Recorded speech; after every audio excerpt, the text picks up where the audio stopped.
मैं तो आंकड़ों के साथ बात करता हूँ। ये बयान देना मेरी फितरत नहीं है। CMIE का आंकड़ा मेरे सामने है। देश में एवरेज जो बेरोज़गारी की दर है वो 7.14% है और त्रिपुरा में जो बेरोज़गारी की दर है वो 16% है।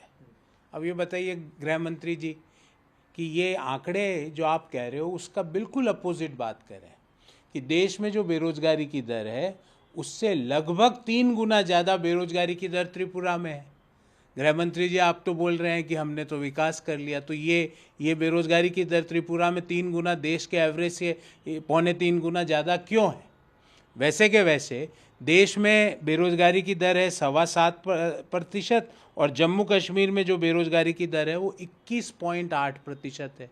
अगेन अमित शाह जी आप बोल कुछ रहे हैं और आंकड़े कुछ और कह रहे हैं। मुझे लगता है अमित शाह जी सबसे पहले तो जो आपको वो कागज़ देता है जिसको आप पढ़ के ऐसे भाषण देते हो उस आदमी को निष्कासित करो। मुझे पता आपको तो कुछ पता नहीं है, आपको तो जो पढ़ना है जो आपको बोलते हैं, तो अपने जो राइटर्स है स्पीच राइटर्स उनको हटाइए और थोड़ा सोच समझ के बोलिए, क्योंकि जब देश का गृह मंत्री बोलता है तो देश की अपेक्षा रहती कि वो कम से कम तथ्यात्मक सही बातें करें, फैक्चुअल बातें करें, देश को भ्रमित ना करें। आपने नॉर्थ ईस्ट की बात करी और जम्मू कश्मीर की बात करी, मैंने दोनों पे आपको आंकड़े दे दिए। हमने बार बार पूछा कि कितना इनफ्लो पिछले 5 साल में त्रिपुरा में गया, बताइए अमित शाह जी।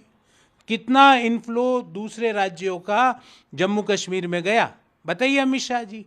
कि पिछले जब से केंद्र का शासन है जम्मू कश्मीर लद्दाख एरिया में, कितने जो लोग हैं दूसरे प्रदेशों के गैर जम्मू कश्मीर के लोग, वहाँ पे कितने लोगों ने ज़मीन खरीदी, इसका जवाब दीजिए ना।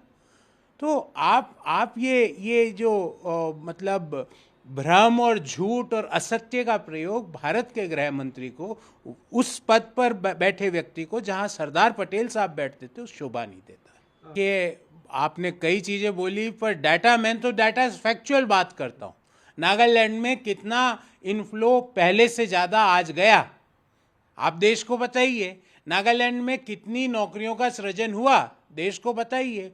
नागालैंड में जो टेरर जो इंसिडेंट्स हैं उसमें कितनी कमी आई, ये देश को बताइए। ये बयान देके दूसरी जगह दूसरे स्टेट में जाके बयान देना, फिर वहाँ पे असत्य बोलना, फिर तीसरे स्टेट में जाके बयान देना, असत्य बोलना, असत्य, भ्रम और झूठ का प्रयोग भारत के गृह मंत्री को शोभा नहीं देता। अमित शाह बोल सकते हैं पर भारत का गृह मंत्री नहीं बोल सकता। और अमित शाह जी आप देश के गृह मंत्री हैं, क्यों आनन फानन में उसको फिटनेस सर्टिफिकेट किसने दिया? आज भी हम उसी सवाल पे खड़े कि उस ब्रिज को यूज करने का फिटनेस सर्टिफिकेट किसने दिया और कौन से मंत्री और कौन से मुख्यमंत्री उस समय थी, उनके खिलाफ क्या क्रिमिनल चार्जेस नहीं होने चाहिए? सैकड़ों लोग उस पुल में अपनी जिन्होंने जान गंवा दी, उन लोगों के मृत्यु का गुनहगार कौन है?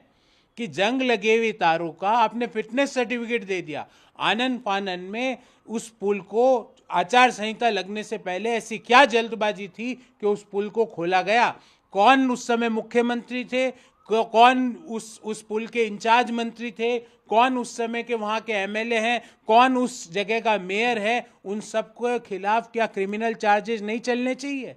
तो हम पुनः मांग करते हैं कि ऐसे लोग जिन्होंने उस पुल का फिटनेस सर्टिफिकेट आनन फानन में दिया, ऐसे लोग जिन्होंने आचार संहिता लगने के चक्कर में 1 दिन पहले 2 दिन पहले उसको फिटनेस सर्टिफिकेट दिया, उन सभी लोगों के खिलाफ क्रिमिनल ऑफेंस के चार्जेस लगने चाहिए और पूरी जांच होनी चाहिए। और जब तक जांच नहीं होती है ये पूरी, तो उस समय के मुख्यमंत्री जो आज भी मुख्यमंत्री है, उनको अपने पद पर बने रहने का 1% भी नैतिक आधार नहीं।